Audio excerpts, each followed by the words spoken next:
Bonjour, bienvenue sur la chaîne. Histoires engageantes dans l'histoire d'aujourd'hui. Un millionnaire est endetté auprès d'un pauvre garçon noir. Si vous aimez les histoires émouvantes, abonnez-vous et partagez avec ceux que vous aimez. Je serai reconnaissante que vous vous abonniez. Le soleil frappait Dakar cet après-midi étouffant lorsqu'Amadou, 16 ans, vêtu de vêtements rapiécés, vit pour la première fois Moussa Diouf descendre d'une voiture de luxe.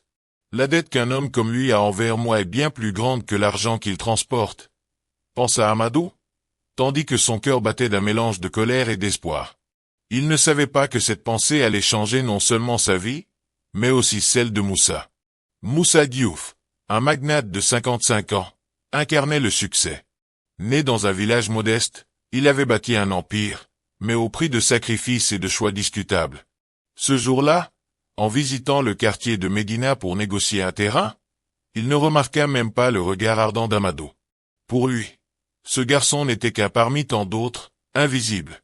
Pourtant, cette rencontre marquerait le début d'un bouleversement que ni l'un ni l'autre ne pouvaient prévoir. Amadou, orphelin depuis l'âge de 9 ans, survivait grâce à de petits boulots. Mais il portait en lui une détermination farouche, retrouver l'homme qu'il tenait pour responsable de la ruine de sa famille. Sa mère, Awa, était morte jeune, luttant pour élever son fils après avoir tout perdu dans une arnaque financière impliquant une entreprise appartenant à Moussa. Pourtant, Amadou ne cherchait pas la vengeance. Il voulait la justice et surtout des réponses. Pendant que Moussa présentait son projet aux chefs locaux, Amadou attendait patiemment, étudiant chacun de ses mouvements. Il savait qu'il lui faudrait plus que des mots pour se faire entendre. L'occasion se présenta lorsque Moussa laissa tomber une chemise remplie de documents. Amadou la ramassa avant qu'un garde ne le remarque et la cacha sous sa chemise. À l'intérieur, il trouva quelque chose qu'il n'aurait jamais imaginé. Un lien direct entre Moussa et sa tragédie personnelle. Cette nuit-là, assis dans un coin sombre de la rue, Amadou ouvrit la chemise avec des mains tremblantes. Parmi les contrats et les mémos, il trouva une lettre signée par Moussa, autorisant la démolition de plusieurs maisons dans un village voisin. Son village. Amadou sentit le sol se dérober sous ses pieds. La connexion qu'il cherchait était là, aussi claire que le ciel étoilé au-dessus de Dakar. Moussa, quant à lui, retourna à son hôtel sans remarquer la disparition des documents. Il était absorbé par ses propres préoccupations. Malgré sa richesse, il portait le poids d'un passé chargé de choix qu'il préférait oublier. Ce quartier, ce voyage, lui rappelait une époque où il n'était qu'un garçon luttant pour survivre, tout comme Amadou aujourd'hui. Leur destin était entrelacé de manière tragique, mais aucun des deux ne savait à quel point leur vie allait changer. Lorsqu'Amadou décida de confronter Moussa, ce fut non seulement avec la colère d'un jeune trahi, mais aussi avec le courage de quelqu'un qui n'a plus rien à perdre. L'histoire continue avec la confrontation entre Amadou et Moussa, où le passé des deux hommes est exhumé, révélant des liens encore plus profonds qu'il ne l'imaginait. Moussa n'est pas seulement un antagoniste, et Amadou découvrira que toute vérité n'apporte pas forcément la paix. La narration explore les dilemmes de la culpabilité, de la rédemption et du prix de l'ambition, amenant le lecteur à se demander « Qui doit réellement à qui ?» À chaque chapitre, le drame s'intensifie, avec des flashbacks sur le passé de Moussa et la lutte d'Amadou pour équilibrer son désir de justice et son humanité. Le dénouement inattendu transforme leur parcours en une leçon puissante sur la réparation, l'empathie et l'espoir. Le lendemain matin, Amadou était déterminé à confronter Moussa. Il savait qu'il ne pouvait pas simplement se présenter devant un homme comme lui sans un plan. Alors, il attendit à la sortie de l'hôtel, tenant fermement la chemise contenant les documents. Quand Moussa apparut, entouré de gardes du corps, Amadou cria « Tu as volé ma vie. Et maintenant, tu vas m'écouter » Le ton tranchant du garçon fit s'arrêter Moussa, ne serait-ce que par curiosité. Les gardes avancèrent pour éloigner Amadou, mais Moussa, intrigué, leva la main pour leur ordonner de reculer. Il s'approcha, avec le regard sceptique de quelqu'un qui n'avait pas l'habitude d'être défié. « Qu'est-ce que tu veux, gamin ? De l'argent ?» Amadou, les yeux brûlants d'émotion, jeta les papiers aux pieds de Moussa. « Je veux des réponses. Tu as détruit ma famille. » Moussa se baissa pour ramasser les documents, mais en voyant sa signature parmi les pages, son visage pâlit. Il tenta de dissimuler son trouble, mais quelque chose dans le regard d'Amadou le frappa profondément. Moussa ne savait pas qui était ce garçon, Mais il comprenait que ces accusations étaient accompagnées de preuves, et qu'il était, d'une manière ou d'une autre, lié à la douleur de ce jeune homme. « Viens avec moi », dit Moussa, le conduisant dans un café proche, à l'abri des regards curieux. Alors que la vapeur du café montait entre eux, Amadou raconta son histoire. Il parla du village, de la pauvreté que sa mère avait affrontée, des promesses non tenues par l'entreprise de Moussa et de la manière dont la démolition les avait laissés sans ressources. Awa, une femme travailleuse, était tombée malade peu après et était morte sans accès à des soins médicaux. À chaque mot, Moussa semblait se ratatiner sur sa chaise. Il se souvenait de ce village, des négociations rapides et inhumaines qu'il avait menées des années auparavant. Mais à l'époque, il ne voyait pas les visages, seulement des chiffres. « J'étais jeune », commença Moussa, sa voix tremblante. « J'ai fait des choses dont je ne suis pas fier, en essayant de construire quelque chose pour sortir de la misère. Mais, je n'ai jamais pensé aux gens que j'ai détruits en chemin. » Amadou fixa Moussa avec mépris. « Tu savais exactement ce que tu faisais. Ce n'était pas une erreur. C'était un choix. » Les mots du garçon frappèrent fort, et pendant un instant, Moussa resta sans réponse. Il avait enfoui ses souvenirs depuis si longtemps que les affronter maintenant semblait étouffant. Alors que le silence pesait entre eux, un des gardes entra dans le café, tendant son téléphone à Moussa. Au bout du fil, un avocat insistait sur le fait que la chemise volée représentait un danger et que Moussa devrait porter plainte contre Amadou. Moussa regarda le garçon, ses yeux reflétant un conflit intérieur. Il pouvait facilement se débarrasser de lui. Mais quelque chose en lui, peut-être un souvenir ancien de lui-même au même âge, l'en empêcha. « Tu veux la justice ?» dit Moussa en raccrochant le téléphone. « Mais la justice ne ramène pas ta mère. Elle n'efface pas ce que j'ai fait. Alors, qu'est-ce que tu veux vraiment de moi ?» Amadou hésita. Il voulait la vengeance, mais il savait que cela ne comblerait pas le vide qu'il ressentait. « Je veux que tu répares ce que tu as brisé, » dit-il enfin. « Pas seulement pour moi, mais pour toutes les personnes que tu as détruites. Tu as de l'argent, du pouvoir. Utilise-les pour quelque chose qui en vaille la peine. » Dans les jours qui suivirent, Moussa resta agité. Il ne pouvait pas oublier le regard d'Amadou. Contre toute attente, il décida de se rendre au village où tout avait commencé. Là, il vit les ruines de maisons qui n'avaient jamais été reconstruites, des familles vivant dans une extrême pauvreté. Pour la première fois, il vit l'impact de ses décisions. De retour à Dakar, Moussa chercha de nouveau Amadou. « Je ne peux pas changer le passé, » dit-il, avec un ton de sincérité qui surprit le jeune homme. « Mais je peux faire quelque chose maintenant. Je veux aider toi et ta communauté. Mais tu devras travailler avec moi. » Amadou, méfiant, croisa les bras. « Aider comment? Jeter de l'argent sur les gens ne résout rien. » Moussa acquiesça. « Tu as raison. Alors, dis-moi ce que je dois faire. » La réponse d'Amadou fut simple, mais puissante. « Écoute les gens. Comprends ce dont ils ont besoin. Et commence par moi. » Ainsi commença un partenariat inattendu. Moussa promit de financer la reconstruction du village, mais sous la direction d'Amadou, qui insista sur la priorité donnée à l'éducation, la santé et les opportunités d'emploi. En travaillant ensemble, Moussa commença à voir le garçon différemment.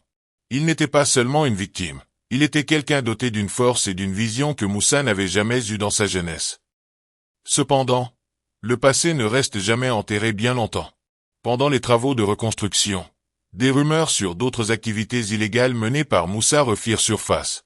Les médias commencèrent à enquêter, et bientôt, le nom d'Amadou fut aussi impliqué dans le scandale. « Tu savais que cela arriverait », dit Amadou en affrontant Moussa, tandis que les cris des ouvriers résonnaient autour d'eux. « Tu utilises cette situation pour redorer ton image, pas pour aider réellement. » Moussa, blessé par ces accusations, tenta de se défendre. « Je ne suis plus cet homme, Amadou. J'essaie de changer, mais je ne peux pas échapper à ce que j'ai fait. » Les dilemmes s'intensifièrent, forçant les deux hommes à affronter non seulement la corruption qui les entourait, mais aussi celle qui existait en eux-mêmes. Amadou se demandait s'il pouvait vraiment faire confiance à quelqu'un comme Moussa, tandis que Moussa luttait pour prouver qu'il était capable de rédemption. Au moment le plus critique, Moussa découvrit que le projet ayant détruit le village avait été manipulé par un ancien associé, Cheikh, qui opérait toujours dans l'ombre. Voyant sa position menacée, Cheikh tenta de saboter les efforts de reconstruction, mettant en danger la vie d'Amadou et de Moussa. L'affrontement final entre les trois hommes révéla que Sheikh avait également une connexion personnelle avec la tragédie du village. Dans un retournement émouvant, Amadou devint le médiateur, forçant Moussa et Sheikh à affronter leurs culpabilités respectives. Le sacrifice ultime de Moussa donnait tout son empire à la communauté clôtura l'histoire sur une note mêlant rédemption et perte. Amadou, désormais leader du village, vit Moussa partir sans se retourner. Son voyage s'achevait là où tout avait commencé, mais cette fois, il portait avec lui quelque chose qu'il n'avait jamais eu auparavant, l'espoir. Après l'affrontement avec Sheikh, les choses changèrent à jamais. Le village commença à prospérer grâce aux nouveaux moyens mis en place, mais le sacrifice de Moussa laissa un vide difficile à combler. Il avait donné sa fortune, ses entreprises et même sa réputation pour réparer les torts qu'il avait causés. Maintenant, dépourvu de pouvoir et sans alliés, il choisit de s'éloigner. Amadou ne tenta pas de le retenir. Il restait de la douleur, mais aussi un sentiment inattendu, du respect. Moussa disparut des journaux et de la ville. Il s'installa dans une petite chambre louée en périphérie de Dakar, travaillant comme bénévole dans une école de fortune pour enfants des rues.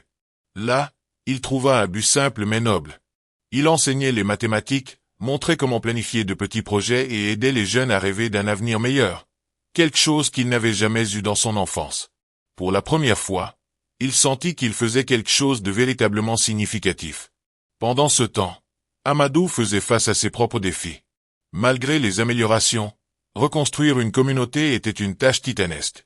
Il dirigeait les réunions du village, médiatisait les conflits et faisait pression sur les autorités locales pour investir dans des infrastructures de base. Il devint un symbole de force pour les habitants, mais la pression était immense. Il y avait des nuits où il plairait seul, écrasé par le poids de la responsabilité qu'il avait assumée si jeune. C'est au cours d'une de ces nuits qu'Amadou reçut une lettre. Elle venait de Moussa. Écrite à la main, elle disait « Tu es la personne la plus courageuse que j'ai jamais rencontrée. Amadou. Merci de m'avoir forcé à affronter celui que j'étais vraiment. Je ne sais pas si je pourrai un jour te rendre tout ce que je te dois, mais j'espère que mes actions aujourd'hui parleront plus fort que mes paroles. Le village est entre tes mains, mais si un jour tu as besoin de moi, tu sauras où me trouver. » Amadou relut la lettre plusieurs fois avant de la ranger. Il ne savait pas exactement ce qu'il ressentait. Une partie de lui trouvait encore difficile de faire pleinement confiance à Moussa. Mais une autre reconnaissait que l'homme avait changé. Peut-être que tout le monde n'est pas un monstre pour toujours, pensa-t-il, regardant l'horizon illuminé par les lumières de Dakar. Avec le temps, le travail d'Amadou attira l'attention internationale. Journalistes, ONG et investisseurs vinrent découvrir le village et le modèle de développement qu'il dirigeait. Cependant, cette attention apporta aussi des problèmes. Un conglomérat étranger, intéressé par le territoire, commença à faire pression sur les autorités locales pour acheter les terres, offrant de généreux pots de vin. Amadou se retrouva une fois de plus face à un dilemme. Il pouvait accepter une partie de l'argent et utiliser les ressources pour bénéficier à la communauté, mais cela signifierait perdre le contrôle de l'avenir du village. L'histoire ne se répétera pas, promit-il, se souvenant des actions de Moussa dans le passé. Il savait qu'il aurait besoin d'alliés solides pour affronter cette nouvelle menace. C'est alors qu'il décida de chercher Moussa. Amadou le trouva à l'école où il travaillait. Moussa semblait plus maigre, plus âgé, mais il y avait quelque chose de différent en lui. Une lueur dans ses yeux qui n'y était pas avant. Quand Amadou lui expliqua la situation, Moussa écouta en silence. Après quelques minutes, il dit « Tu as la force et l'intelligence pour mener ce combat seul. Mais si tu es ici, c'est parce que tu crois que je peux encore aider. » Moussa accepta de revenir à Dakar, mais cette fois, non pas comme un homme d'affaires, mais comme un mentor. Il utilisa ses connaissances pour aider Amadou à négocier avec les autorités et à créer des alliances pour protéger le village. Cependant, cela signifiait affronter d'anciens ennemis, y compris Sheikh, qui travaillait désormais comme consultant pour le conglomérat. Amadou et Moussa commencèrent à élaborer un plan détaillé. Ils savaient que le conglomérat tenterait de manipuler les médias et d'exploiter des failles juridiques pour forcer la vente des terres. Avec l'aide de journalistes indépendants et d'avocats engagés, ils exposèrent les pratiques corrompues du conglomérat. Peu à peu, le soutien public commença à croître, mais le combat restait inégal. Sheikh, plus amer que jamais, saisissait chaque occasion pour miner les efforts d'Amadou. Il utilisait son influence pour répandre des rumeurs selon lesquelles le jeune homme ne cherchait que le pouvoir, et que Moussa restait l'homme avide qu'il avait toujours été. La confiance du village commença à vaciller. Lors d'une réunion publique, Amadou affronta Cheikh directement. « Tu parles de moi comme si tu me connaissais », déclara Amadou, d'une voix ferme. « Mais tu n'as jamais mis les pieds dans le village pour voir ce que nous construisons réellement. Tu ne vois que des chiffres et des profits, comme Moussa avant toi.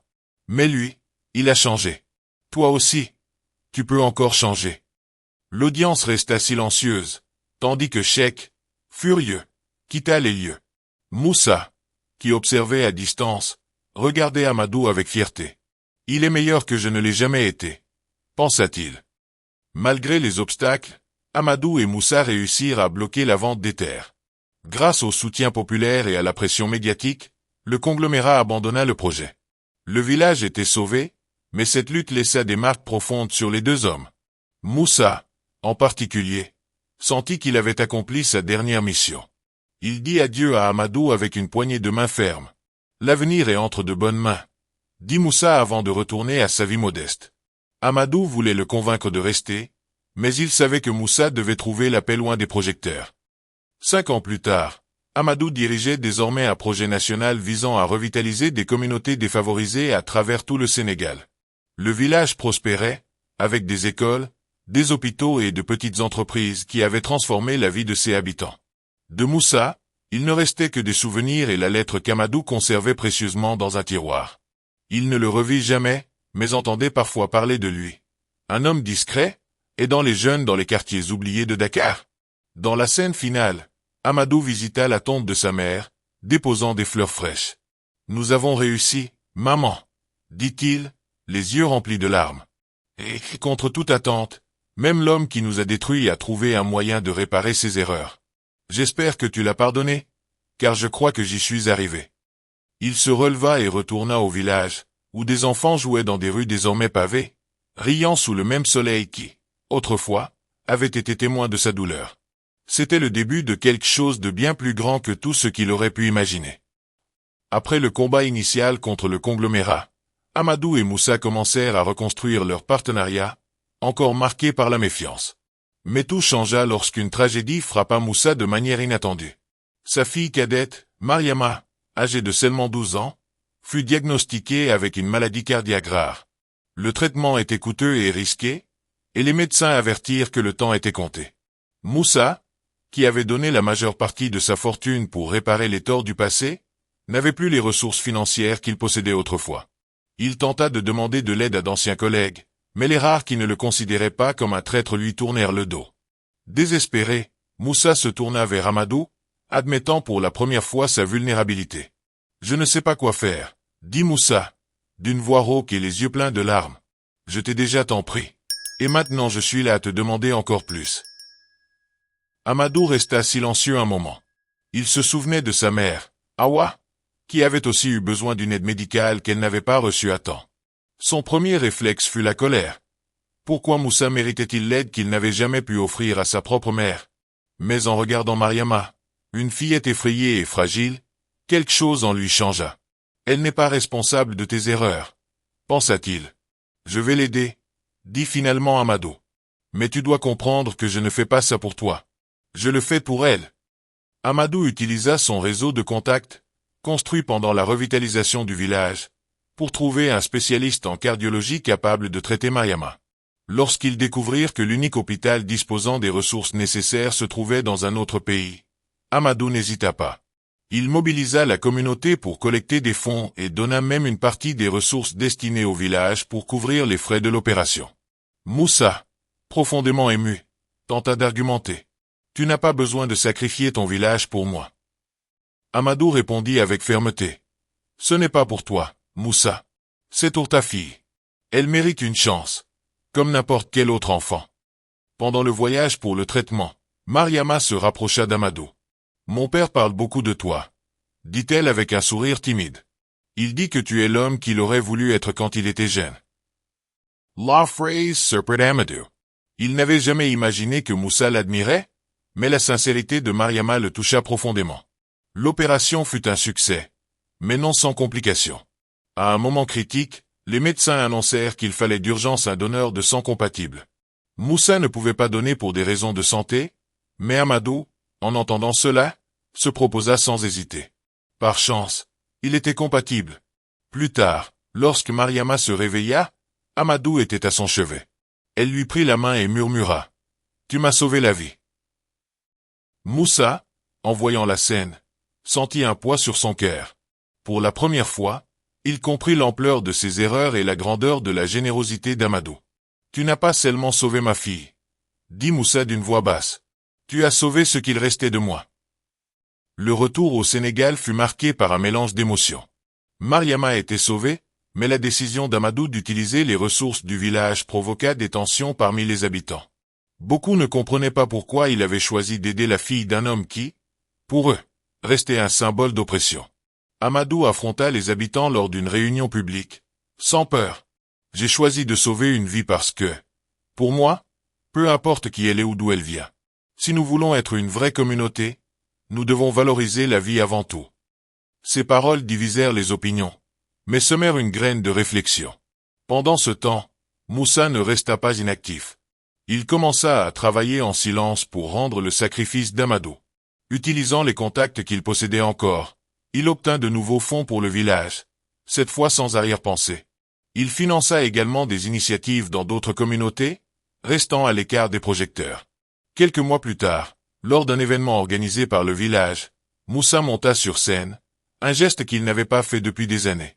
Il prit le micro, les mains tremblantes, et regarda la foule. « Je ne mérite pas votre pardon, mais je suis ici pour remercier.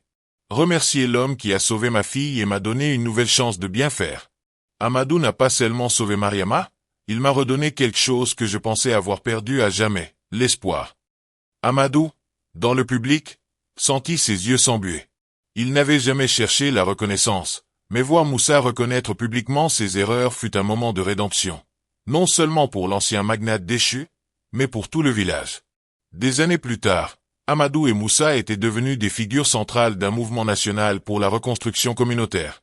Mariama, devenue une jeune femme en bonne santé, était déterminée à suivre les traces d'Amadou, étudiant la médecine pour aider d'autres enfants dans le besoin. Moussa, menant désormais une vie modeste, consacrait ses journées à des projets sociaux. Dans la scène finale, Amadou et Mariama marchent dans le village au coucher du soleil. Les enfants courent dans les rues, et les maisons reconstruites brillent sous la lumière dorée. « Tu penses que les gens peuvent vraiment changer ?» demande Mariama. Amadou sourit et la regarde. « Je pense que nous avons tous une chance de changer. Il suffit d'avoir quelqu'un pour croire en nous. » Le soleil se couche sur le village, désormais symbole de résilience et d'espoir, tandis que les voix des enfants résonnent dans l'air, promettant un avenir différent. Dakar brillait sous un ciel étoilé. Le village, autrefois oublié, battait maintenant comme un cœur renouvelé. Les rues étaient pavées, les maisons reconstruites, et la place centrale, illuminée par des lanternes, était le théâtre d'une célébration spéciale. On entendait des rires, de la musique et des danses traditionnelles, célébrant non seulement les réalisations de la communauté, mais aussi le chemin parcouru pour en arriver là. Amadou, maintenant âgé de 21 ans, était au centre de l'attention. Il était devenu une figure admirée à l'échelle nationale, mais cette soirée n'était pas pour lui. Elle était pour les gens. À ses côtés se trouvait Mariama, désormais âgée de 17 ans, souriante, dégageant une énergie contagieuse qui illuminait tout autour.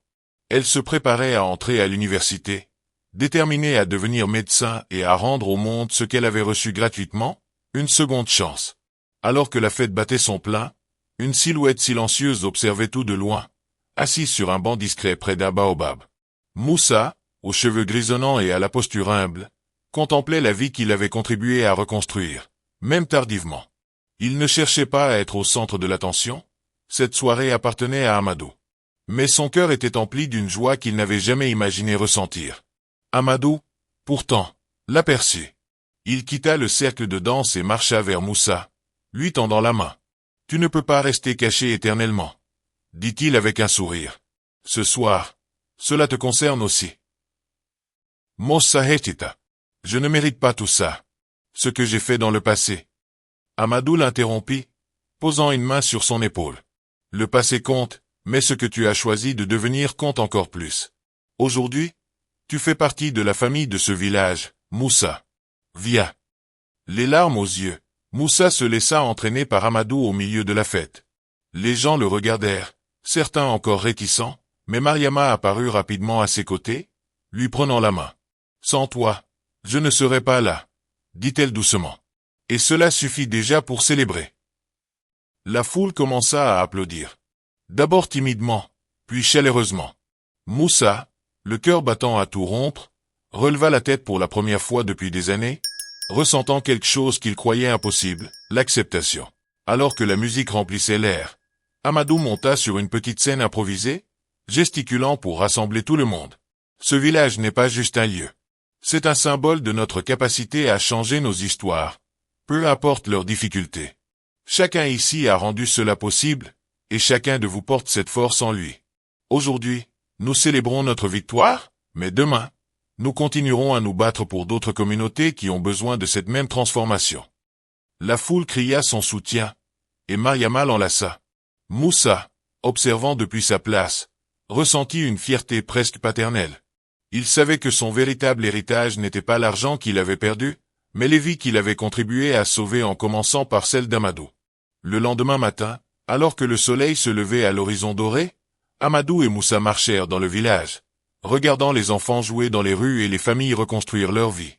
Mariama les rejoignit en courant, tenant un petit carnet. « Qu'est-ce que c'est » demanda Amadou, curieux. « Mes notes » répondit Mariama avec un sourire. « Je veux créer un hôpital dans le village. Un endroit où personne n'aura à partir pour être sauvé, comme j'ai dû le faire. » Amadou et Moussa échangèrent un regard ému. « Tu es déjà meilleur que nous deux réunis, » plaisanta Amadou, et les trois éclatèrent de rire sous le ciel bleu. Alors que le trio avançait dans le futur qu'ils avaient construit ensemble, le soleil brillait intensément, promettant un nouveau jour, une nouvelle ère. Le destin les avait réunis de manière inattendue, et bien que leur parcours ait été marqué par la douleur et le sacrifice, ce qui comptait, c'était le présent et les vies qui continueraient à changer grâce à eux. L'horizon était dégagé, et ils le regardèrent ensemble, avec courage et espoir. Nous avons atteint la fin de cette histoire émouvante. Que ferais-tu à la place de Moussa? Si vous n'êtes pas encore inscrit, je vous serais très reconnaissant de vous inscrire. Ce serait comme m'offrir une tasse de café, et ainsi créer de belles histoires. Laisse ton like et à la prochaine fois.